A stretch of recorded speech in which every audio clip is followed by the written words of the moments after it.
보십니다. 하나님의 말씀은 사도행전 4장 23절로 37절 말씀까지입니다. 사도행전 4장 23절로 37절 말씀까지입니다.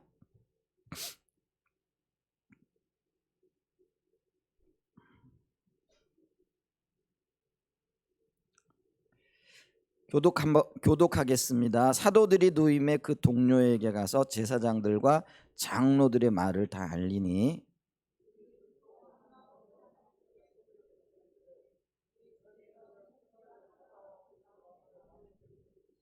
또 주의 종 우리 조상 다윗의 입을 통하여 성령으로 말씀하시기를 어찌하여 열방이 분노하며 족속들이 허사를 경영하였는고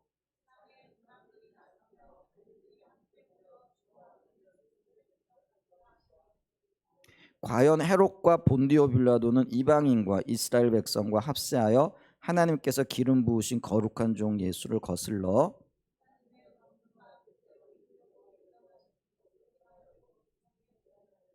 주여 이제도 그들의 위협함을 굽어보시옵고 또 종들로 하여금 담대히 하나님의 말씀을 전하게 하여 주시오며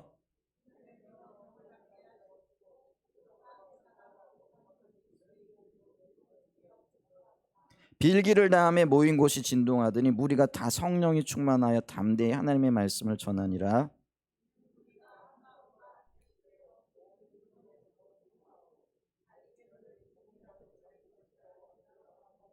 사도들이 큰 권능으로 주 예수의 부활을 증언하니 무리가 큰 은혜를 받아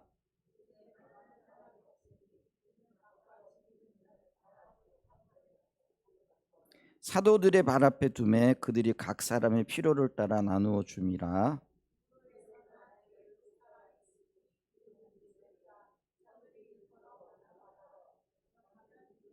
함께 읽습니다. 그가 밭이 있음에 팔아 그 값을 가지고 사도들의 발 앞에 두니라. 아멘. 우리가 많이들 이야기하고 있죠. 우리 한국교회뿐만 아니라 이 땅의 모든 교회들이 회복이 되어져야 된다. 그래야만 하나님의 생명이 흐른다. 이런 말들을 이렇게 많이 하고 있죠. 이게 교회가 회복이 되어진다라고 말했을 때 그러면은 이 회복의 원형 혹은 모델이 무엇이 되어져야 될까 했을 때 우리는 간혹 그렇잖아요. 교회 회복을 말하면서 그것을 어디에다 이렇게 비교를 하거나 아니면은 모델을 이렇게 두고 있느냐면은 세상적으로 봤을 때 잘 나가는 교회들이 있죠. 뭐 한국에도 그런 여러 교회들이 있죠. 그래서 많은 교회들이 그런 교회들을 배우려고 하고 또 세미나나 뭐 이런 것들을 통해 가지고 어떻게 해서 이런 교회들이 많이 이렇게 부흥을 했고 또 많은 세상에 알려진 교회가 되어졌는가 하는 생각을 가지고 글로 가서 배우기를 이렇게 원하죠.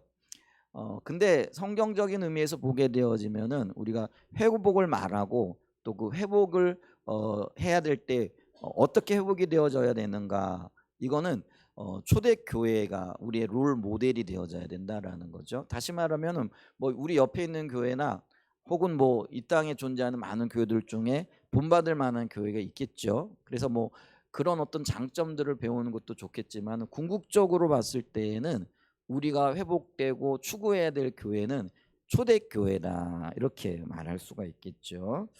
자, 그랬을 때에 오늘 우리가 이 본받아야 할 하나님 중심적인 교회의 모델로서의 어떤 그 본보기를 제시하고 있는 교회의 모습이 오늘 우리가 읽은 본문 말씀을 통해서 우리에게 제시되어지고 있다라는 것들을 우리가 볼 수 있죠. 우리가 그 사도행전을 쭉 살펴볼 때 사도들이 이렇게 그 복음을 전하다 혹은 주님의 행하신 그 일로 인하여 핍박을 받게 되어지는 일들이 생겨나기 시작하죠. 마찬가지로 성전 미문에서 40년 된 병자를 고쳤는데 이렇게 주님의 놀라운 기적과 이적이 나타나고 그게 누구에게는 큰 기쁨이고 또 충격이 되어지는 그런 역사였던 것들을 이렇게 보는데, 어쨌거나 이것 때문에 공회가 소집이 되어지고 지도자들이 이 베드로와 그 요한을 이렇게 신문하는 일들이 있게 되어지죠. 이제 그러면서 그들이 마땅히 그들을 어떤 벌할 만한 어떤 원인을 혹은 이유들을 발견하지 못하죠. 이제 그러면서 그들이 그의 이름으로 복음을 전하지 말아라. 또 하나님의 이름으로 혹은 예수의 이름으로 전하지 말아라라고 위협을 하면서 제자들과 이 사도들, 그러니까 베드로와 요한을 놓아주는 그런 사건들이 있는 것들을 이렇게 보죠. 근데 이 노임을 받은 그들의 모습 속에서 우리는 그 하나님이 원하시고 또 사도들과 제자들이 추구했던 어떤 하나님 중심적인 초대교회의 모습을 이렇게 발견하게 되어진다라는 거죠. 다른 말로 얘기하면은 우리가 추구해야 할 교회 모습이 하나님 중심적인 교회인데 그 모습이 오늘 본문 말씀 가운데 이렇게 보여진다라는 거죠. 그래서 이거를 좀 살펴보면서 우리가 회복을 말하면서 어디로 회복되어져야 될 것인가를 좀 볼 수 있는, 그리고 그 방향을 가질 수 있는 그런 시간이 되어지기를 간절히 원합니다. 가장 첫 번째 하나님 중심적인 초대교회 모습 뭐냐면은요, 모든 것에 앞서서 하나님께 기도하는 교회 공동체였다라는 거죠. 자, 23절과 24절 보면은요, 사도들이 놓여놨어요. 공회에서 위협을 당해 풀려나게 되어지는데, 그리고 그 동료들에게 갔어요. 그리고 제사장들과 장로들의 말을 다 알리죠. 우리가 이런 일을 겪었다, 이런 이야기들이 오고 갔다, 우리가 이것 때문에 어려움을 겪었다, 근데 하나님의 은혜로 풀려났다, 뭐 이런 어떤 간증을 했겠죠. 그랬더니 이제 24절에 보면은 이제 그들이 듣고 한 마음으로 하나님께 소리를 높여 이르되, 이렇게 말하고 있는 것을 보죠. 그래서 한 마음으로 하나님께 소리 높여 이르되, 이 얘기는요, 뭐 이게 뭐 여기 여러 가지 의미가 함축적으로 되겠죠. 뭐 하나님을 찬양하기도 했다든지, 또 뭐 하나님 앞에 기도했다라든지, 이제 이런 어떤 의미들이 되어질 텐데요. 가장 먼저는 이거를 어떻게 해석을 하고 있느냐면요, 기도하기 시작했다, 혹은 기도하는 내용들을 지금 우리가 보고 있다라는 거죠. 자, 이런 모습을 보면서 우리는요, 삶의 어려움을 겪을 때, 혹은 교회에서도 여러 가지 어려움들을 겪죠. 뭐 짧게만 살펴봐도 우리가 몇 년의 삶을 이렇게 교회의 어떤 역사를 돌아보게 되어지면은 만만치 않은 어떤 일들을 보게 되고 또 경험하게 되어지잖아요. 그러면 이런 어떤 어려움들을 겪을 때 믿음의 사람들이라면 가장 먼저 해야 될 일이 뭐겠느냐라는 거죠. 그거는 기도하는 자리로 나간다라는 거죠. 기도하는 자리로 나간다라는 거는 하나님이 우리의 인생의 주관자가 되신다라는 걸 인정할 뿐만 아니라 모든 것들을 주님 앞에 맡기고 주님의 도우심이 없이는 안 된다라는 걸 고백하는 거죠. 그래서 모든 교회가, 혹은 교회에 속한 모든 그리스도인의 삶의 모습에서 이것이 있어야 된다라는 거죠. 그래서 어떤 형편 가운데 있든지 어떤 상황을 만나든지 간에, 그리고 우리가 무엇을 기대하든지 간에 먼저 그걸 가지고 하나님 앞에 나아가 소리 높여야 된다라는 거죠. 그래서 소리를 높인다라는 건 다른 말로 얘기하면 간절함의 표현이 되어지기도 한다라는 거죠. 그래서 이 사도들이 위협을 당하고 풀려났어요. 잠시 동안 풀려났지만 그들 앞에 어떤 일들이 놓여 있는지 그들도 모르고요. 실질적으로 그들 앞에 많은 어려움들과 그 어려움들이 박해와 핍박으로 나타나게 되어지는 것들 우리는 보게 되어지죠. 초대교회 역사를 통해서. 근데 이런 일들을 그들이 맞닥뜨리면서 가장 먼저 했던 건 뭐라고요?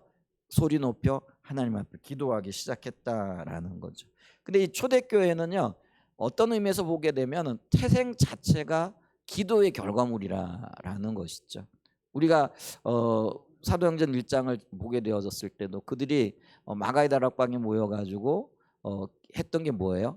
오로지 기도와 말씀에 전무했더라, 이렇게 얘기를 하잖아요. 그러니까 우리 공동체는 무엇보다도요, 기도하는 자리에 서야 됩니다. 그게 무엇이 되어졌든지 간에, 우리의 삶에 어떤 일들이 일어나든지 간에 그걸 가지고 하나님 앞에 가지고 나가서 우리의 삶을 인도해 주시기를, 그리고 우리가 바른 길을 갈 수 있도록 하나님께 나가야 되고, 하나님으로부터 응답받고 또 하나님이 함께 하시는 그 일들을 이루어 나가야 된다라는 것이죠. 어떤 면에서는요, 그리스도인들에게는 기도 DNA가 있죠. 뭐 저도 그렇고 여러분들도 그렇고, 뭐 어떤 일들을 만나거나 또 문제가 있거나 혹은 뭐 기쁜 일이 있어도 주님 감사합니다, 그리고 또 뭐 어떤 힘겨운 일들을 겪어 나갈 때 야 기도해야 되겠구나 이제 이런 어떤 생각들을 당연히 하게 되어진다라는 거죠. 그래서 그게 참 감사하기는 해요. 우리가 그리스도인으로서 이 기도 DNA를 갖고 있다라는 것이 참 얼마나 감사해요. 근데 이제 문제는 뭐냐면은요. 이런 그 기도를 할 때에도 우리의 기도가 바른 기도의 어떤 방향성을 갖고 있는가 하는 것도 중요하고요. 근데 또 요즘은 문제가 뭐냐면 이런 기도 DNA 자체가 조금씩 조금씩 우리 가운데서 사라지고 있다라는 것들을 볼 때 참 어떤 면에서 보게 되어지면은 안타까운 일이 아닌가 이렇게 싶기도 합니다. 근데 어쨌거나 뭐 기도 DNA가 살아 있어. 그게 참 감사하고 기쁜 일이죠. 근데 우리가 이 기도 DNA 속에서 우리의 기도가 다른 기도와 바른 방향인가 하는 것들을 보는 것은 더 어떤 면에서 우리의 회복을 위하여 필수적이다 이렇게 볼 수가 있다라는 거죠. 자 그러면서 이 위기 앞에 섰던 이 사도들과 제자들이 그럼 기도하며 주님 앞에 나가는데 그들의 기도는 어떠했는가?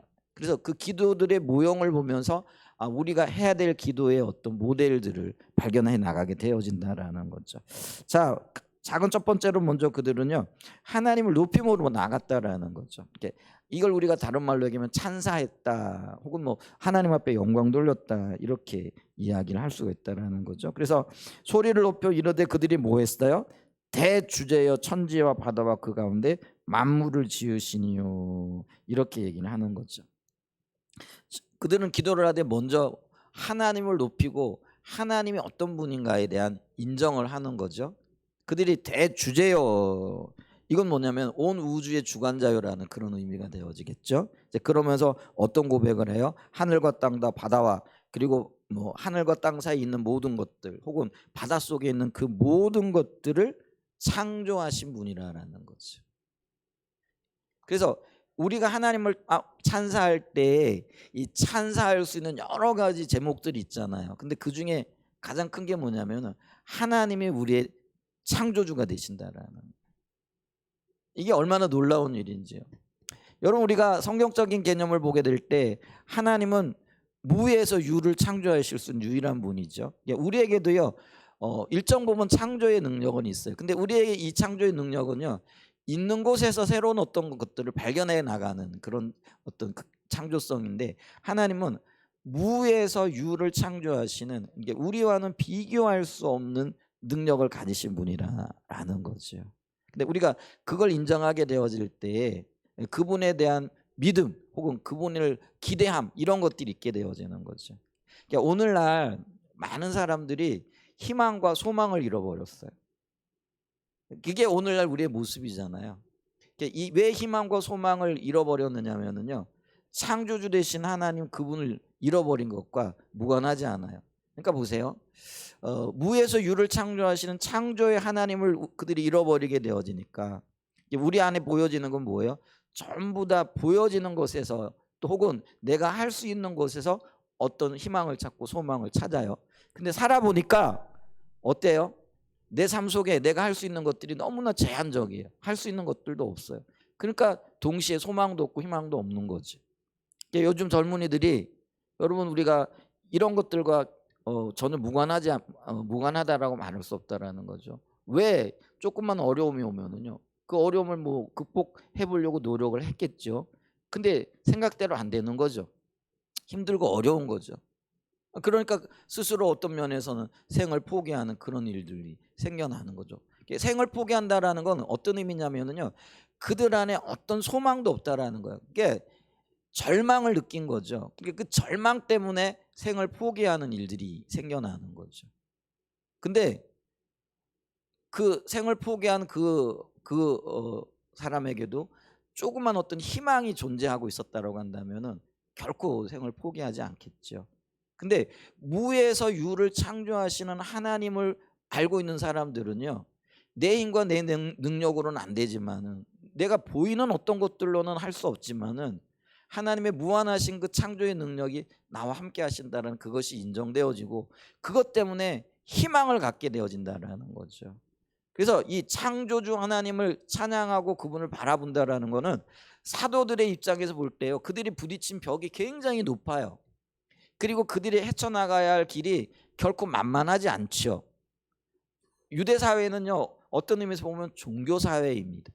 그래서 이 예를 들면 제사장들과 또 이 종교 지도자들로부터 한번 찍히게 되어지면은요, 여러분 살 수 있는 방법이 없어요.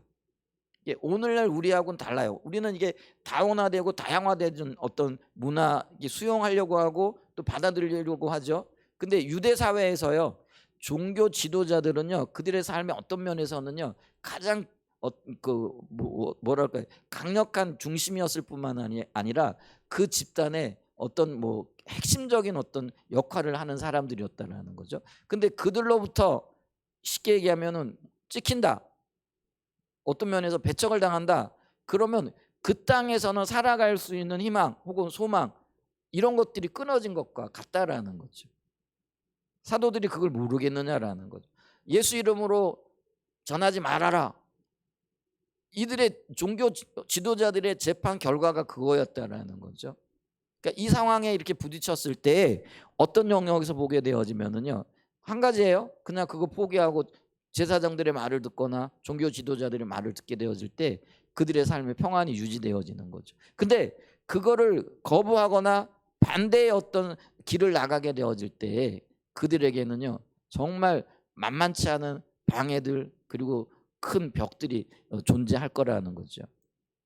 근데 그런 어떤 절망적인 상황 속에서도 무에서 유를 창조하시는 그 하나님을 이들이 높이고 기억함으로써 소망과 희망을 갖게 되어졌다라는 것이죠. 오늘날 우리에게도요, 어떤 면에서는 절대적인 절망처럼 보여지는 우리의 상황들이죠. 그렇지 않나요? 우리가 우리 환경을 보면은요, 아무런 희망도 안 보여져요. 아무런 소망도 없죠. 근데 우리가 살아계신 하나님을 바라보게 되어질 때 빛을 발견하게 되어지고 희망을 발견하게 되어지고 다시 일어날 수 있는 힘을 얻게 되어지는 역사가 있게 되어진다라는 것이죠. 아멘. 그래서 우리가요, 하나님을 찬사한다, 창조주 하나님을, 그리고 하나님이 우리의 보호자가 되시고 인도자가 되신다라는 걸 인정하는 것은요, 단순하게 어떤 노래를 한다, 기도를 한다, 그런 의미가 아니고요, 우리의 삶에 참된 희망을 발견하게 되어지고 그 희망 앞에 우리가 정말 기대함으로 나간다라는 것과 같은 맥락이 되어진다라는 것들을 기억해야 되죠. 그리함으로 우리가 주님 앞에 나갈 때 가장 먼저 주님이 어떤 분인가, 그분이 나의 전능하신 하나님께서 나의 희망이 되어지고 소망이 된다라는 그런 고백이라는 거죠. 그래서 우리가 주님을 높이고 찬사함으로 나갈 수 있는, 그게 우리의 기도의 가장 첫 번째 순서가 되어져야 된다라는 것을 기억해야 되죠. 그리고 난 다음에 이제 두 번째로는요, 그 하나님이 우리의 삶의 또 혹은 역사의 주관자이심을 인정하는 그런 기도를 이렇게 드리는 것을 이렇게 보게 되어지죠. 자, 우리가 그걸 이제 25절부터 쭉 살펴볼 수 있는데요. 또 주의 종 우리 조상 다윗의 입을 통하여 성령으로 말씀하시기를 어찌하여 열방이 분노하며 족속들이 호사를 경영하였는고 세상의 군왕들이 나서며 관리들이 함께 모여 주와 그의 그리스도를 대적하도다 하신 이로소이다. 과연 헤롯과 본디오 빌라도는 이방인과 이스라엘 백성과 합세하여 하나님께서 기름 부으신 거룩한 종 예수를 거슬러, 이렇게 얘기를 하죠. 자, 사도들이 경험했던 게 뭐예요? 예수님이 어떤 면에서는 본디오 빌라도와 또 대제사장들과 이방인들의 합작품, 그 합작의 결과로 십자가에 못 박혀 죽으시는, 그걸 이제 목도했던 사람들이잖아요. 근데 예수님이 십자가에 못 박혀 죽으시는 이 사건까지도 하나님은 이미 계획하고 계셨고 그 모든 역사의 뒤에서 이것들을 인도하고 계셨다라는 그 고백을 지금 하고 있다라는 거죠. 그러니까 우리 눈에 보이는 어떤 사건의 어떤 결론들 혹은 보여지는 어떤 것들이 눈앞에 보여지기 때문에 너무 명확하다고 할지라도 눈에 보이지 아니하시는 하나님이 이 모든 것들을 이미 알고 계실 뿐만 아니라 주관하고 계시고 그리고 이끌고 계시다라는 거예요. 자, 여기 보면은 다윗이라는 이름이 등장을 하고요. 또 보면 세상의 군왕들이 등장하고 헤롯과 본디오 빌라도 혹은 이방인들 이런 사람들이 등장을 한다라는 거죠. 근데 다윗과 본디오의 어떤 그런 존재, 이게 뭐 시간상으로 볼 때도 수백 년 이상의 차이가 나잖아요.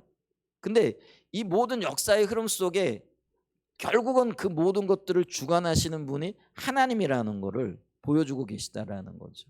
그래서 이런 일들이 이미 다윗의 어떤 뭐 성견지명 혹은 하나님의 인도를 통해서 이미 계획이 되어졌고 밝혀졌더라는 거죠. 근데 이런 어떤 것들이 어떤 사건이 구체화되어지고 드러나는 것들을 통해서 또 십자가의 어떤 죽으심을 통해서 이게 하나님의 계획이었다. 역사의 주관자 되시는 하나님께서 그 모든 것들을 이끌고 계시다라는 것들이 분명하게 보여졌다라는 거죠. 그러면서 또 하나 뭐냐면은 그렇기 때문에 이 모든 것들이 결국은 하나님이 합력하여 선을 이루실 거라라는 그런 믿음의 고백을, 그리고 그런 인도하심에 대한 감사와 기쁨을 지금 사도들이 노래하고 있을 뿐만 아니라 기도하고 있다라는 거죠. 그래서 여기 보세요. 28절에 보면은 자, 하나님의 권능과 뜻대로 이루려고 예정하신 그것을 행하려고 이 성에 모였다라는 거죠. 결국은 우리가 존재하는 것도 하나님의 계획과 하나님의 뜻이 이루어지고 또 그 일을 이루기 위한 하나님의 역사고, 우리가 그 일 앞에 우리 자신을 드림으로 하나님의 뜻을, 하나님의 역사를 완성해 나가길 원합니다 라는 그런 고백이 담겨져 있다라는 것이죠. 여러분, 우리의 인생이 우리 눈에 보일 때는 그냥 막 흘러가는 것 같아요. 마치 뭐 예상 못한, 그래서 뭐 우리 럭비공이라고 얘기하잖아요. 럭비공의 특징이 뭐예요? 어디로 튈지 모른다는 거죠. 그래서 우리의 삶에 일어나고 있는 이 일들이 어떨 때는 전혀 예상하지 못했던 일들이에요. 어디로 튈지도 몰라요. 그래서 고민스럽고 어떨 때는 당황스러워요. 근데 여러분 기억하셔야 됩니다. 럭비공 같이 우리가 겪고 있는 이 일들이 예측하지 못하고 또 당황스러운 일이라고 할지라도 이 모든 것들이 하나님의 주권적인 역사 앞에 있다라는 거예요. 그리고 하나님이 모든 것들을 알고 계시다라는 거예요. 그리고 이 모든 것들을 결국에는 하나님께서 아름답게 하나님의 선을 이루기 위하여 역사하신다라는 것들을 기억해야 된다라는 거죠. 그래서 오늘 우리에게 필요한 건 뭐예요? 그 하나님의 선하신 역사를 믿음으로 바라보고 믿음으로 주님 앞에 반응하는 모습이 필요하다라는 거예요. 그럼 보세요. 이 사도들이 이런 하나님을 믿었기 때문에 그들이 위협하고 복음을 전하지 말아라, 다시 전하게 되어질 때는 어떤 일들을 겪게 되어질지 전혀 알지 못하는 그 상황 가운데에서도요, 함께 모여 기도하고 주님의 역사를 인하여 기뻐하고 하나님 앞에 영광 돌리는 모습을 볼 수 있다라는 거예요. 근데 그 모습이 오늘 우리의 모습이 되어져야 된다라는 거죠. 우리 교회가 혹은 우리의 가정과 우리 개인의 삶이 2025년도에 어떤 일들이 일어날지 우리는 몰라요. 그리고 일어나고 있는 이 일들이 전혀 예측되어질 수 없을 뿐만 아니라 우리가 감당하기에 너무 힘겨운 일들일 수도 있다라는 거죠. 그러나 우리는 어떻게 돼요? 이 사도들처럼 반응을 해야 되는데 그 반응이 뭐예요? 결국은 역사의 주관자 되시는 하나님께서 모든 것들을 합력하여 선을 이루게 하실 거라는 거죠. 그 믿음으로 반응해야 된다는, 사도들이 그랬던 것처럼 그게 하나님 중심적인 교회의 모습이라는 거예요. 그리고 그 하나님 중심적인 삶을 살아가는 하나님의 백성들의 삶의 모습이라는 거죠. 그 우리가 회복되어진다라는 건 이 불확실한 시대 가운데에서도 하나님의 역사를 분명히 믿고 그 역사 앞에 우리 자신을 맡김으로 희망과 소망을 가지고 믿음으로 주님 앞에 서는 거죠. 믿음은 어떤 면에서는 소망을 잃지 않는 것이죠. 절망 가운데에서도 희망을 바라보고 주님의 역사를 기대하는 것, 이게 믿음이라 이렇게 얘기할 수 있는 거죠. 아멘.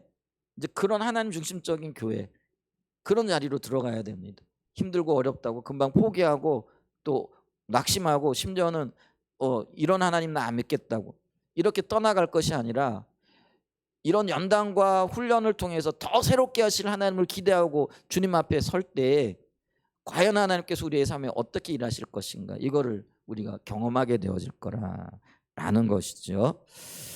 자, 그러면서 이들이 역사의 주관자 되신 하나님 앞에 또 삶의 인도자의 보호자가 되신 하나님 앞에, 그리고 보호자 되신 하나님의 인도를 따라서 우리가 여기 있습니다. 우리를 통하여 역사하여 주십시오. 이제 이렇게 기도하며 나아가죠. 이제 그러면서 작은 세 번째로 그들이 이제 주님 앞에 간구로 나아가기 시작을 하는데요. 이 간구했다라는 건 현실적인 문제와 어려움이 있는 걸 인정해요. 그들에게 현실적인 어려움과 역경이 없었다라는 그게 아니죠. 그냥 무조건 희망이고 무조건 소망이고 무조건 믿음으로 가야 된다, 이게 아니고요. 우리의 믿음은 뭐예요?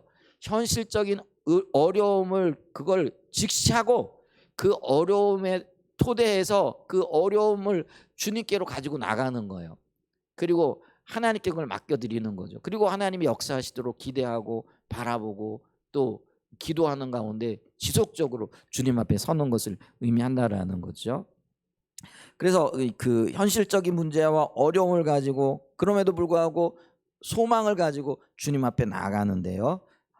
이 어떤 간구를 했느냐? 먼저 그들이요, 위협과 복음 전파의 방해 가운데에도 담대히 말씀을 전하는 자들이 되기를 위하여 간구하고 있는 것들을 보죠. 29절 보세요. 주여 이제도, 지금도라는 그런 의미죠. 그들의 위협함을 굽어보시고, 이게 지금 현실에 대한 문제를 직시하고 있는 거죠. 여전히 위협이 있고 박해가 있고 방해가 있고 그로 인한 상당한 압박감이 있는 거죠. 여러분, 오늘날 우리는 그런 어려움들을 잘 몰라요. 뭐 복음을 전해도 누가 욕을 하긴 해도 뭐 잡아가지는 않잖아요. 그죠? 뭐 그러니까 뭐 나 욕 좀 들어먹으면 그렇지. 근데요, 중국이나 이런 데는 상황이 달라요. 과거에 제가요, 이게 중국에 딱 들어가잖아요. 그러면은 말할 수 없는 압박감이 느껴져요. 그러니까 공항에서 딱 내리는 순간부터, 왜냐하면 제가 중국에 그냥 놀러 간 거 아니잖아요. 그러니까 관광하러 갔으면은 그래도 좀 마음이 편할 거예요. 근데 제가 간 이유가 뭐예요? 누군가를 만나야 되고 그 누군가에게 복음을 전해야 되고 또 누군가에게 복음을 가르쳐야 되는 거죠. 근데 중국은 현실적으로 뭐예요? 외국인이 특별히 또 어린아이들에게 복음을 전한다, 그게 실정법 위반이 되어지는 거예요. 그리고 곧바로 잡혀 들어가게끔 되어져 있어요. 그러니까 모여가지고 어떤 행사를 한다, 실질적으로 그런 일들도 있었잖아요. 저랑 같이 갔던 목사님이 그런 일들이 있었거든요. 현장에서 연행대회 갔었거든요. 그러니까 있잖아요, 그런 어떤 뭐랄까요, 이게 그 불안함이라기보다도요, 이게 긴장감이랄까요, 이런 게 그냥 쫙 덮여오는 거예요. 뭐 쫓아오지도 않아요. 알고 있지도 않아요. 그런데도 불구하고요, 딱 공항에 내리는 그 순간부터 말할 수 없는 긴장감이 이렇게 억압으로 이렇게 느껴지는 거죠. 언제까지요? 마치고 공항 비행기, 그러니까 비행기도 왜 그 탑승구를 들어가 가지고 왜 공항 말고 이게 들어가면 이제 비행기 타기 위해 가지고 딱 들어가면 차단되어지는 그 공간 있잖아요. 그 공간에 딱 들어왔을 때 이제는 이제 됐구나, 이제 돌아갈 수 있겠네, 이런 이제 그게 그런 긴장감이 있더라고요. 이게 묘한 일이죠. 근데 사도들도요, 이런 그 말할 수 없는 긴장감, 말할 수 없는 억압, 이게 어떤 때는요 실질적으로 어떤 일들이 일어나는 것보다도 훨씬 더 숨막힐 수가 있죠. 그게 공포감 조성이라 이렇게 얘기를 하잖아요. 심리적인 것들도 있을 수 있다라는 것이죠. 근데 이런 어려움이 있고 그리고 그런 공포감이 있고 두려움이 있어요. 이게 사도들의 문제였고요. 그러니까 어쩌면 오늘날 우리도 그래요. 막연하게 그렇죠. 어떤 면에서는 뭐 일어나지도 않았어요. 근데 일어나지도 않은 어떤 일들 때문에, 일어나지 않은 어떤 그런 사건들, 또 일어날 것만 같은 어떤 그런 막연한 불안함과 두려움들이 우리 안에 있잖아요. 그게 어떤 면에서는 우리를 누르고 있다라는 거죠. 그게 없다라는 게 아니에요. 자, 그러면 그럴 때 어떻게 해야 되겠느냐라는 것이죠. 그걸 가지고 주님, 이 두려움들을 제하여 주시고 주님이 기뻐하시는 반응을 할 수 있도록 우리에게 담대함을 주옵소서, 이렇게 기도하고 나가야 된다는 거죠. 그래서 이 담대함이라는 것은 불안과 염려들, 근심, 이런 모든 것들을 내몰아내는 그런 역할들을 하게 되는 거죠. 그리고 우리가 담대할 수 있는 유일한 근거가 뭐예요? 오직 예수 그리스도의 십자가, 그리고 우리를 위해 죽으신 그분인 것을 우리가 믿음으로 고백하게 되어집니다. 그러면서 사도 바울이 이 위협과 사도 바울이 아니고 사도 베드로가 이런 위협과 그리고 그들이 기도할 때 어려움 가운데 있지만은 이 모든 어려움들을 견디고 현실적인 문제들을 믿음으로 극복하고 강하고 담대할 수 있는, 우리가 강하고 담대할 수 있는 이유는 뭐냐면은요, 주님이 우리와 함께 하시기 때문에 그렇다라는 거죠. 그래서 히브리서 4장 16절에도 보면은 은혜의 보좌 앞으로 나가라는 거예요. 담대함을 얻기 위하여, 혹은 담대함으로 나갈 때 더 큰 담대함을 얻게 되어지는 역사가 있게 되어지는 것을 이렇게 보죠. 그래서 우리가 기도해야 될 것들이 있어요. 우리의 삶 속에서 겪게 되어질 수많은, 혹은 겪지 않을 일들임에도 불구하고 우리가 가지고 있는 공포, 두려움, 이런 것들이 있어요. 막연한 게. 우리 지금 비가 말씀을 잘 듣고 있는데요, 아마 비는 이 말씀을 들으면서 좀 공감이 될 거예요. 막연한 두려움이 있거든요. 새로운 나라에 대한, 새로운 어떤 곳에 대한. 근데 생각보다 훨씬 재밌을 거예요.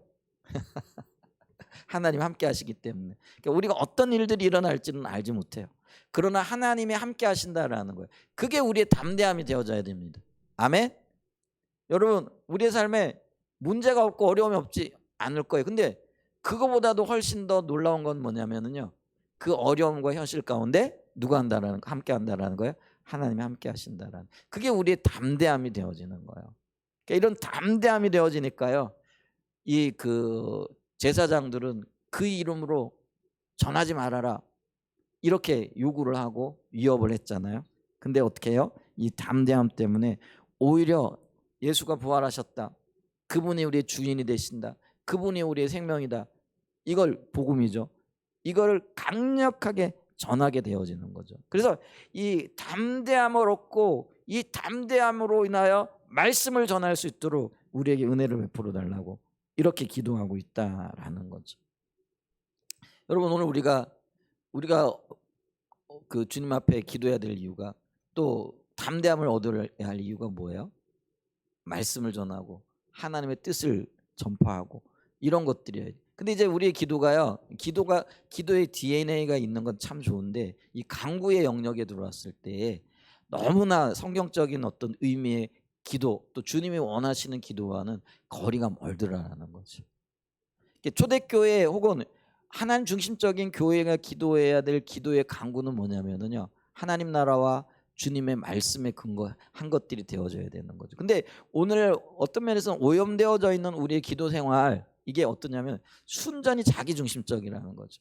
자기에게 초점이 맞춰져 있고, 나의 필요, 내가 어떤 원하는 것들, 내게 안락함을 가져다 주는 어떤 것들, 내 어떤 소원들, 내 어떤 자리 보존, 혹은 자녀들, 기도하지 말라는 것이 아니고요, 거기에 초점이 맞춰지게 되어지면 주님이 원하시는 바른 기도를 할 수 없다라는 거죠. 그래서 중언부언하는 것, 이게 이방인들이 구하는 기도라 그랬잖아요. 그럼 이방인들이 구하는 기도가 뭐였겠어요?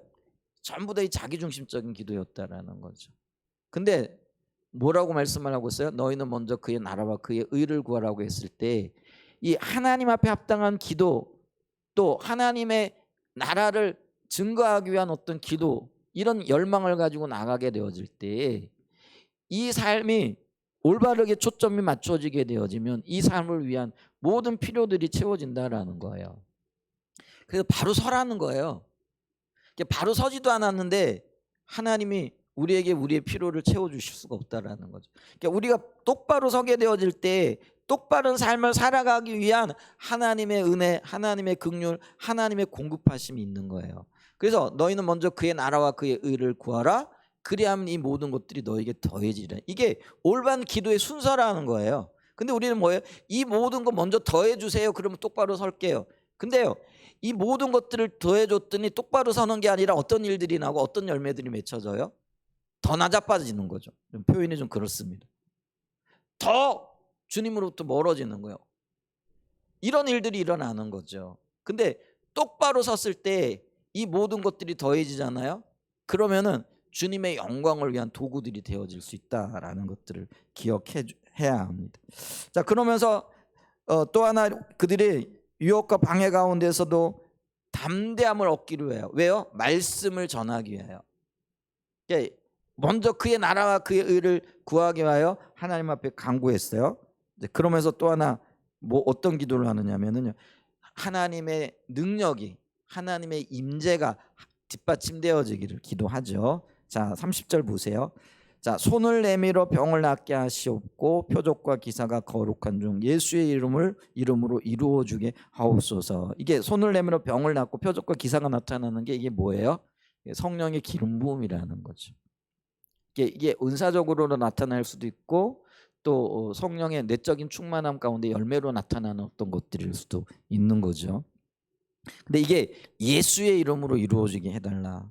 그리고 우리가 말씀을 증거할 때 이 말씀이 참이라는 것을 그리고 하나님 기뻐하시는 것을 뒷받침해 주는 것 좋은 어떤 재료들 혹은 좋은 어떤 예들이 바로 이 하나님이 함께 하시는 거잖아요. 그러니까 성령이 뒷받침하시고 성령이 앞장서시고 성령이 어떤 일들을 이루어 가시는 것들, 이게 바른 길을 갈 때 혹은 온전한 말씀을 전할 때 하나님께서 뒷받침해 주시는 거라는 거죠. 그러니까 이 길이 내 길이고 하나님 기뻐하시는 일이고 이 일을 통하여 하나님은 하나님의 계획을 이루기를 원하신다라는 그런 어떤 뒷받침이라는 거죠. 여러분, 우리가요 주님의 길을 가게 되어질 때 주님이 뒷받침하세요. 우리가 지금 아까 제가 광고 시간에 우리 2천만 원 갚았다 이렇게 얘기를 했잖아요. 이게 뭐 별것 아닌 것 같지만요. 사실은 우리 교회 성도들 눈에 보이기 뻔하잖아요. 그리고 실질적으로 우리가 살아올 때 교회 재정이 이렇게 유지되어져 올 때 위기들도 있어요. 어떨 때는 이게 부족함이 있고요. 어떨 때는 이게 좀 부족한데요. 뭐 이런 이야기들이 오고 갈 때도 있고 해요. 이제 근데 그럼에도 불구하고 하나님께서 큰 어려움 없이 여기까지 인도해 오신 거는요. 이게 우리가 하나님의 뜻을 따라왔기 때문에 그래요.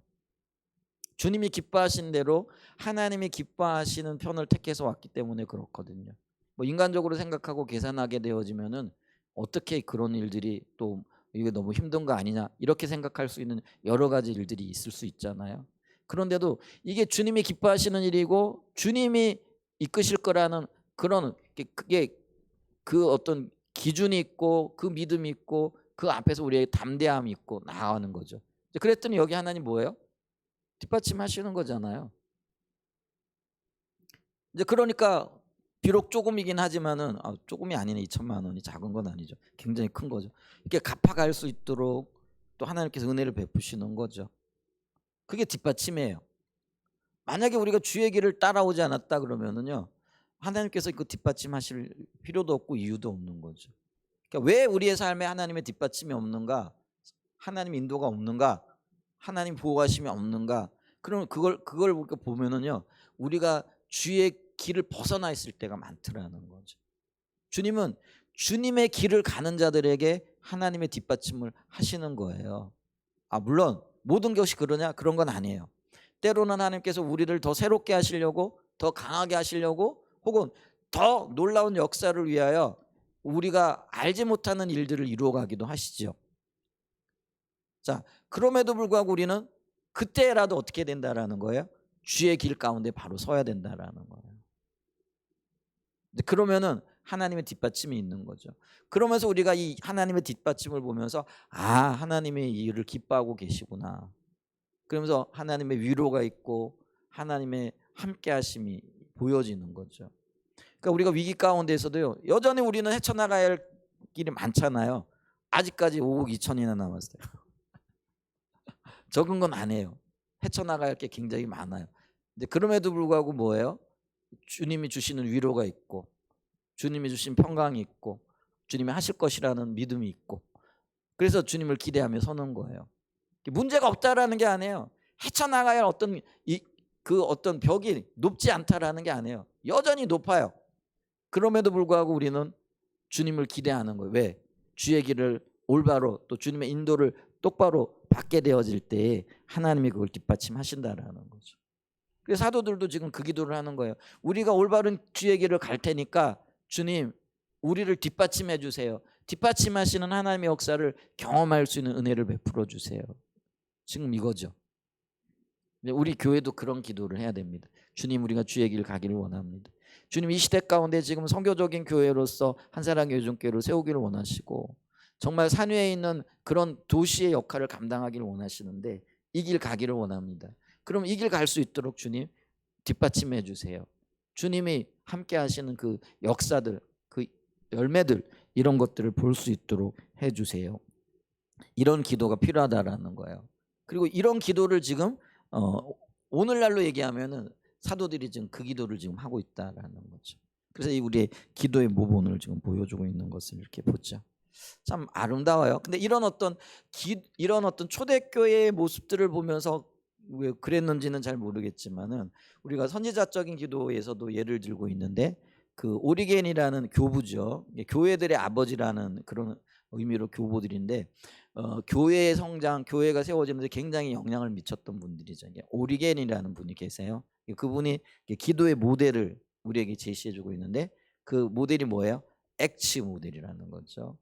A, 그러니까 이렇게 기도할 때 이렇게 기도하라는 거예요. A, 이게 이제 adoration이라는 거죠. 먼저 하나님 앞에 나올 때 어떻게 하라는 거죠? 그분의 영광을 찬사함으로 나오라는 거예요. 왜? 그분이 우리의 창조주고 우리의 구원자고 우리의 보호자고 인도자시니까 우리가 그분을 높임에 있어서 아끼지 말아야 되는 거죠. 여러분 말도 아끼지 말고 주님 앞에 영광 돌릴 때 온 마음으로 온 우리의 표현할 수 있는 모든 것들로 주님 앞에 영광 돌리시기 바랍니다. 그 다음에 C, 액션. C 뭐예요?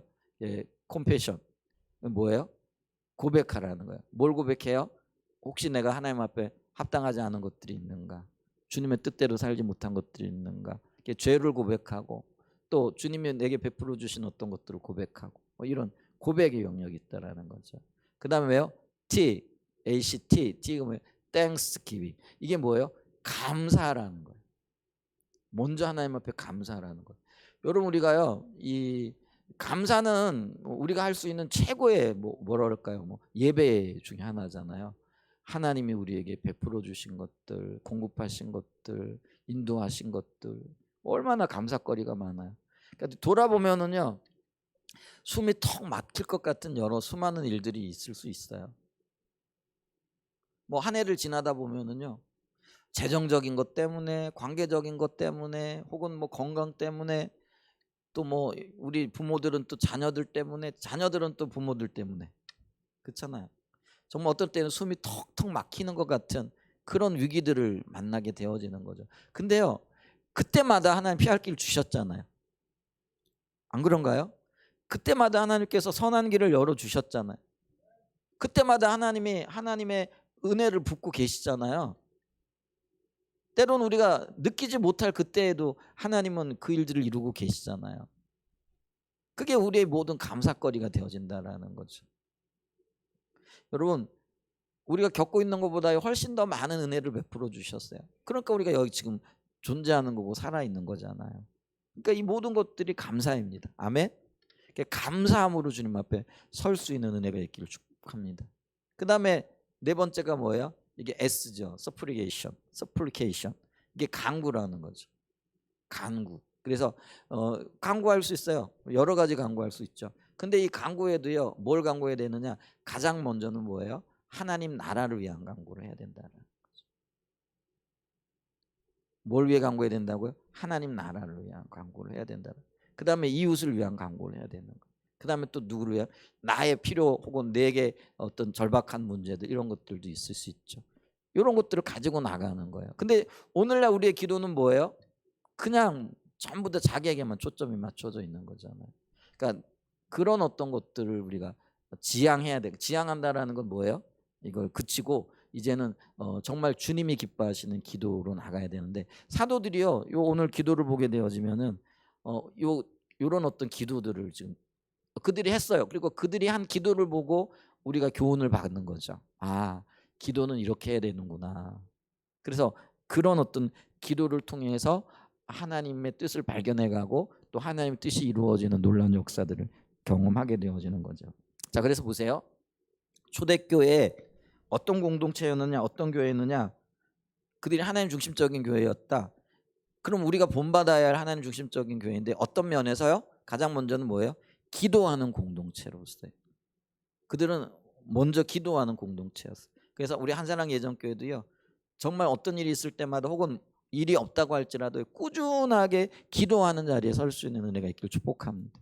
매일 기도하고 매일 주님을 찾고 매일 주님과 교제하는 그런 시간이 돼야 되겠죠. 그 다음에 이 초대교회는요, 하나님의 임재와 뒷받침이 있는 교회 공동체였다라는 거죠. 자, 여기 31절 보세요.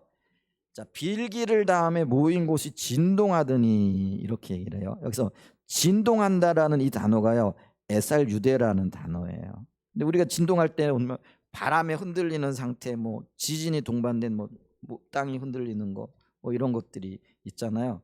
근데 지금 여기서 진동한다라고 했을 때 이 에살듀온이라는, 에살 유대라는 단어는요, 이게 마치 땅이 흔들리듯이, 마치 지진이 일어난 것처럼 진동하는 상태를 얘기하고 있다라는 거죠. 근데 이거는 뭘 상징할 때 구약에서부터 이런 단어들이 쓰였느냐면요, 하나님의 임재, 그러니까 하나님이 현현이라는 거죠. 하나님의 현현이라는 거 뭐예요? 하나님이 지금 우리 가운데 함께 오신 어떤 모습들이 눈으로 드러나는, 그걸 얘기를 하는 거예요. 그걸 우리는 하나님의 임재라 이렇게 얘기를 하죠. 그러니까 하나님의 현현이 지금 나타나고 있다. 그게 임재라는 거죠. 근데 이 하나님의 임재가요, 지금 함께하고 계시죠. 그러니까 우리가 이 말씀 앞에 우리 자신을 드리면서 또 경청하고 이런 어떤 것들이 하나님 함께 하셔야만 돼요. 근데 여러분, 하나님 함께 하시지 않으면 어떤 일들이 일어나는지 아세요? 여러분 지금 설교를 들을 때 제 설교가 잘 들려지고 이해가 되세요? 그러면 그게 지금 주님이 임재하시는 거예요. 근데 있잖아요, 하나님의 임재가 없잖아요. 그러면은 아무리 명연설을 해도요, 명설교를 해도요, 그게 전혀 안 들어와요. 그러니까 어떤 사람은 임재를 누리는데 어떤 사람은 임재가 없는 거예요. 근데 설교자가요, 좀 표현이 좀 그래요. 개떡같이 얘기를 해도요, 찰떡같이 받아들여지는 게 성령의 임재 때문에 그렇다는 거예요. 그러니까 있잖아요, 우리가 왜 예배 가운데 가장 시끄럽고 혼란한 예배가 언제냐면요, 결혼식 예배예요. 여러분 결혼식에 가가지고 예배 드려 보셨죠? 그건 뭐 예배가 아니고요, 그야말로 의식이에요. 근데요, 하나님이 임재하시잖아요. 그러면 그 혼잡스러운 우리가 보는 그 결혼식 예배가요, 진짜 뭐라 그럴까요? 하나님 와서 덮고 계시네 하는 그런 게 느껴져요. 그게 임재의 어떤, 그러니까 이게 눈에는 안 보여요. 그런데 하나님이 붙들고 계시다라는 것들이 보여지는 거죠. 지금 하나님 우리와 함께하고 계세요. 근데 이 임재가요, 더 강하게 오게 되어지면 어떻게 되느냐면요, 실제로 땅이 흔들려요. 여러분 그 예배가요, 어디에서 드려졌느냐면 빌립보 감옥에서 바울과 실라가 그 고난 중에 한밤중에 일어나 가지고 하나님을 예배해요. 근데 그 예배가 얼마나 하나님이 기뻐 받으시는 예배가 되었는지, 하나님이 그 두 사람을 위해서 그 감옥 가운데 임재하시는 거예요. 그랬더니 그 임재의 현상이요, 마치 지진이 일어난 것처럼. 그리고 있잖아, 놀라운 역사가 뭐냐면요, 그 사도 바울과 신라가 찾던 착고가 끊어질 정도의 큰 임재가 있었던 것들을 보게 되어지는 거예요. 근데 지금 여기 땅이 흔들리는 그런 임재가 있었다라는 거예요. 왜요? 이들의 기도가요, 하나님이 보실 때, 그리고 이들의 삶이 이들이 주님 앞에 했던 헌신이 하나님이 너무 기뻐 받으실 만한 그런 어떤 헌신이었다라는 거죠. 그러니까 주님이 임재하세요. 뭐 근데 그 임재가 얼마나 강하고 놀라웠던지 땅이 흔들리는 것 같은. 그래서 여기 표현되어져 있는 단어가 에살 유대라는 단어예요. 이 단어가 땅이 흔들렸다라는 그런 단어가 되어졌다라는 거죠. 그래서 이 땅이 흔들리고 또 다 뭐예요? 성령이 충만했다라는 거죠. 근데 이 성령의 충만, 여기서 얘기하고 있는 성령 충만함은 일시적인 성령 충만함을 얘기를 해요. 우리가요, 평생 동안 이런 땅이 흔들리고 성령이 오셔서 막 우리 인도하시고 이게 유지되어지면 얼마나 좋겠어요. 근데 꼭 그렇지는 않더라고요. 어떤 때는 하나님 특별한 일을 위하여, 또 어떨 때는 뭐 하나님이 어떤 계획을 이루기 위하여, 어떤 사람에게는 단기간에, 어떤 사람은 장기간에, 어떤 사람은 아주 짧게, 뭐 이런 어떤 성령의 뒷받침과 역사들이 나타나고 있는 것들을 이렇게 보게 되어지죠. 자, 그랬을 때 하나님께서 이토록 강력하게 성령의 뒷받침을 하시는 이유가 뭐예요? 주님의 바른 말씀이 선포되어지게 하기 위해서였다라는 것이죠. 그래서 여기 보세요. 다 성령이 충만하여 담대히 뭐라고요? 그들이 힘을 얻고 그들이 불안과 두려움들을 극복하고 하나님의 말씀을 전하게 되어지는 거죠. 그러니까 이 올바른 기도를 하게 되어지니까 올바른 응답이 있는 거예요. 표현이 좀 그래요. 근데 있잖아요, 우리가 잘못된 기도를 해도 어떨 때는 하나님 응답을 하기도 하세요. 근데 그 잘못된 기도의 결과가요, 어떻게 나타나느냐면 부정적으로 나타난다라는 거죠. 그게 우리가 기도 응답 받았다고 해가지고 그 모든 것들이요 옳은 건 아니에요. 여러분 보세요. 하나님 때로는요 그게 그 어거지를 쓰듯이 기도하면 주세요. 그 대표적인 예가 어디에 있어요? 누가복음 15장에 보게 되어지면은 둘째 아들이 아버지한테 와고, 여기서 이 아버지가 누구예요? 하나님을 대변하거든요. 이 둘째 아들 돌아온 탕자잖아요. 그 돌아온 탕자가 아버지에게 아주 무례한 요구를 해요. 그러니까 그 무례한 요구가 뭐냐면 유대 사회에서 아버지가 살아계신데 유산 달라는 건 이건 불효자식들이나 하는 이야기예요. 오늘날도 그렇잖아요. 아버지 살아계신데 자원해가지고 내가 유산 먼저 나눠줄게 뭐 이러면 감사하지만, 근데 돌아가시질 않았는데 먼저 유산 받겠다고 아버지 내 목 내놓으세요. 이게 불효자잖아요. 내놔라 그랬어요. 그러니까 아버지가 거절했을 거예요. 근데 이 아들이요 계속 주세요 하는 거예요. 그랬더니 아버지가요 견디다 못해가지고 주는 거예요. 근데 그 결과가 어땠어요? 아버지께로부터 물려받은 유산 가지고 오히려 더 이렇게 불려나가고, 좀 표현이 그런데 더 삶이 윤택해지고 더 아름다운 열매를 맺었느냐? 어때요? 거지돼진 거예요. 여러분 보세요.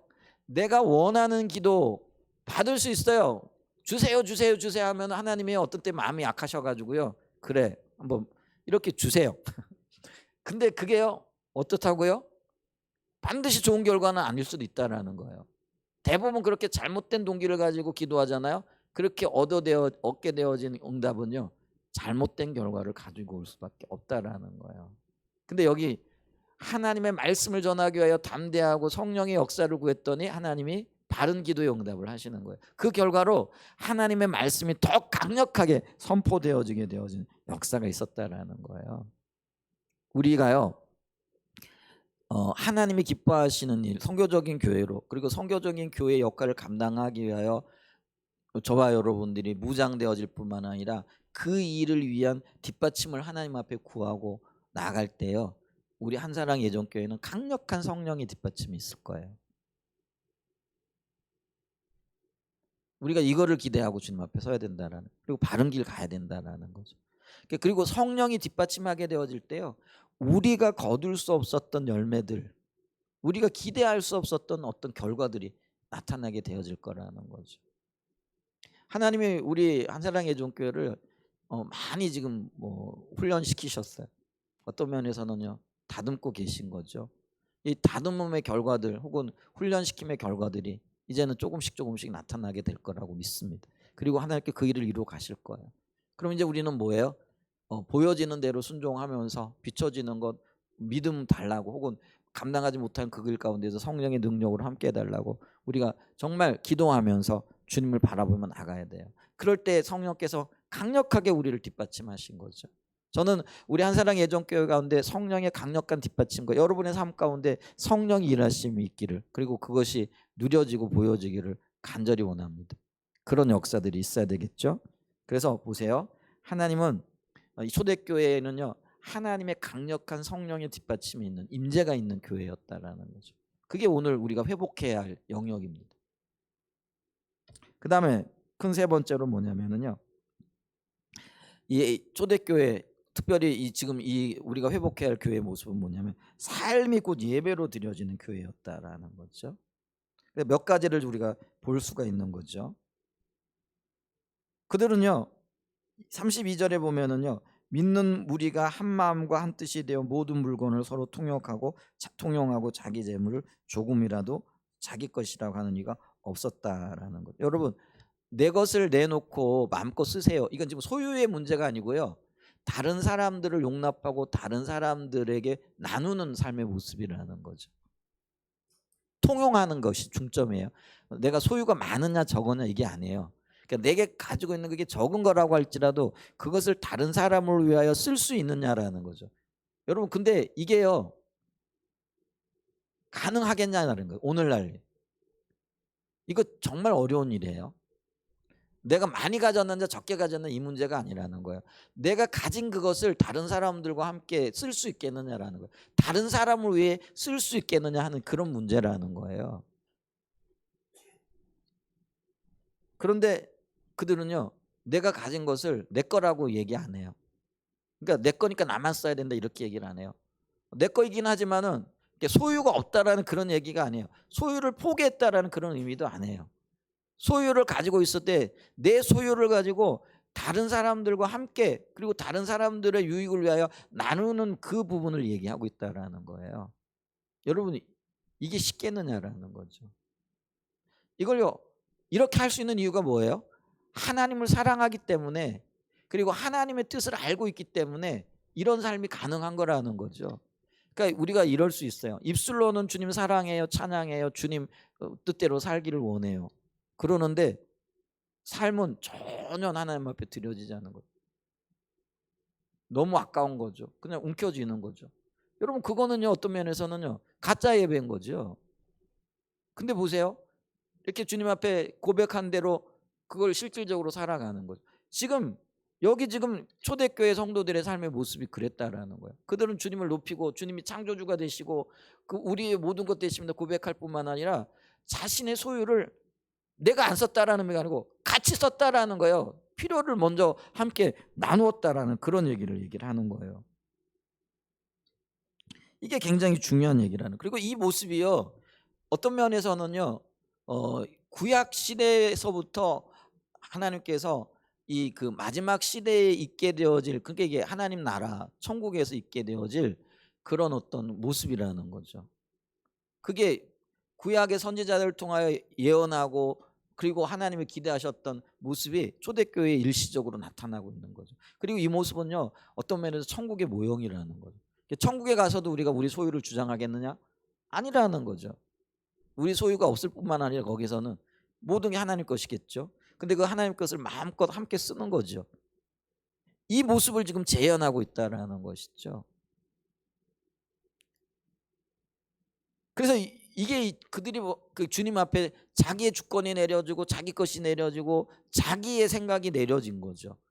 그러니까 그들은요, 말로만의 예배가 아니라 삶을 통하여 주님 앞에 예배드렸던 것들을 이렇게 보게 된다라는 거죠. 이게 우리가 돌아가야 할 교회의 모습이 되어진다라는 거죠. 그러면 이런 삶을 통하여 그들은 강력한 삶의 힘을 얻게 되어지는 거죠.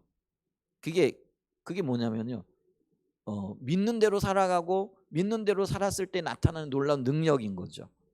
그러니까 우리가 예수를 믿잖아요. 그러면 우리가 예수가 어떤 분이고 예수가 우리의 삶에 무엇을 요구하고 계신가를 우리가 받아들였죠. 그러면 우리가 믿음대로 살아야 되고 받아들인 대로 살아가야 되잖아요. 근데 우리는 뭐예요? 믿는 것 따로 사는 것 따로가 되어지는 거죠. 근데 이들의 삶에서 믿는 것과 사는 것이 하나가 되어질 때 그게 강력한 능력이 되어지는 거예요. 그랬더니 33절에 보면은요, 사도들이 큰 권능으로 주 예수의 부활을 증언하니 무리가 큰 애를 받아, 이렇게 얘기를 하는 거죠. 그러니까 그들이요, 사는 것과 믿는 것과 사는 것이 하나가 되어지고 이게 삶의 큰 증거가 되어지는 거예요. 그걸 가지고 예수를 전하는 거예요. 이게 부활을 전했다. 왜 그들이 부활을 전했어요? 복음의 핵심이니까요. 그걸 전하게 되어지니까요, 그들이 많은 사람들이 그들의 믿는 것과 사는 것과 그들이 믿고 살면서 증거하는 게 같은 거예요. 증거가 같은 거라는 거죠. 삶이 증거가 되어지는 그런 역사들을 보게 되어졌다라는 거죠. 이제 그렇게 되어지니까 우리가 보게 되면은요, 그들 가운데 가난한 사람이 없었다. 옛날 성경에는요, 이렇게 얘기를 해요. 핍절한 사람들이 없었다. 이렇게 얘기를 한다라는 거죠. 34절에 보면요, 그 중에 가난한 사람이 없으니, 이렇게 얘기를 하는. 여기 가난한 사람이 없다라는 거. 그럼 초대교회 성도들은 전부 다 어떤 면에서 다 자기 것을 내놓고 그랬냐? 그러진 않았어요. 일부의 사람들이, 일부의 어떤 그런 것들, 그 대표적인 사람이 누구예요? 여기 바나바가 등장을 하고 있는 거잖아요. 근데 어떤 의미에서 보게 되어지면은요, 이런 분들의 헌신과 이런 분들의 믿고 믿은 대로 사는 삶의 열매들을 통하고 또 삶이 예배가 드려지는 것들을 통하여 그들 가운데 가장 건강한 공동체, 이게 천국의 삶인 거죠. 그리고 어떤 면에서는 우리가 본받아야 하고 회복을 얘기할 때 돌아가야 할 대상이 되어지는 곳이 바로 이 교회의 모습이 되어졌다라는 것들을 우리가 보게 되어지는 거죠. 그래서 이거는요, 자기 부인의 문제예요. 그래, 우리가 이런 얘기를 들으면 그럼 내가 내 모든 소유 다 내놔야 되는 거야? 이게 아니고요. 우리의 삶의 방향이 어때야 되는가? 우리가 추구하고 우리가 가져야 할 삶의 영역이 어떤 것이 되어지는가? 이런 것들을 우리가 보게 되어진다는 거죠. 그래서 우리의 삶이 예배가 되는 것은요, 우리의 신앙이 믿음대로 살아갈 뿐만 아니라 고아와 과부와 연약한 자들에게 그들이 주님의 사랑이 필요하다라는 걸 알고 그들에게 관심을 가져 나가는 거죠. 이게 이제 우리가 추구해야 할 공동체의 모습이 되어진다라는 거죠. 그래서 우리는 우리 한사랑 예전교회가 우리만을 생각하고 우리만을 배부르고 우리만을 위하여 어떤 건물을 유지해야 되고 아니면 뭘 해야 되고 이게 아니고요. 항상 우리 안에 우리가 세상을 어떻게 섬겨 나가야 될 것인가, 그리고 우리가 하나님의 뜻에 어떻게 순종해 나가야 될 것인가, 그리고 그게 길이 보여진다라고 한다면 그 길을 따라 나가야 되는 거죠. 그럴 때 우리의 한사랑 예정교회의 공동체의 삶이 예배로 드려지고 그걸 주님이 기뻐 받으시는 그런 역사들이 일어나게 되어질 거라는 거죠. 아멘. 이제 말씀을 좀 마무리하기를 원합니다. 우리는 회복의 절실한 필요성이 있습니다. 근데 어떻게 회복이 되어져야 될 것인가? 그 훌륭한 모델을 제시하는 게 초대교회이고요. 이 초대교회 중에서도 오늘 사도행전 4장 23절을 통하여 나타나고 있는 이 교회의 모습인 거죠. 그들은 위기 가운데에서도요, 정말 주님 앞에 기도함으로 나왔던 그런 교회인 것을 우리가 보죠. 그랬더니 하나님께서 강력한 성령의 뒷받침, 임재로 함께 하시는 그런 역사들이 있었어요. 그래서 이 성령의 뒷받침을 그들이 통하여 삶으로 주님 앞에 나가고, 그래서 예배 자체가 삶이 되어지고 또 예배가 삶이고 삶이 예배가 되어지는 그런 공동체가 되어짐으로써 하나님께서 이루기를 원하는 이상적인 교회의 모습을 제시해 줄 수 있었다라는 거죠. 근데 이게 쉽지 않아요. 그러니까 이 초대교회 이후로는 이게 천국의 모형이기도 하거든요. 이런 교회가 좀처럼 세워지지 않았어요. 우리 교회도 목표를 하고 나갈 거예요. 이런 교회가 되어지면 너무나 좋겠죠. 되기를 소망합니다. 근데 쉽지는 않아요. 그런데 우리는 이 길을 방향 삼고 나가야 된다는 거죠. 그래서 우리의 방향이, 우리의 초점이 어디에 맞춰져 있는가, 이런 것들을 좀 볼 수 있는 그런 귀한 시간이었으면 좋겠습니다. 아멘.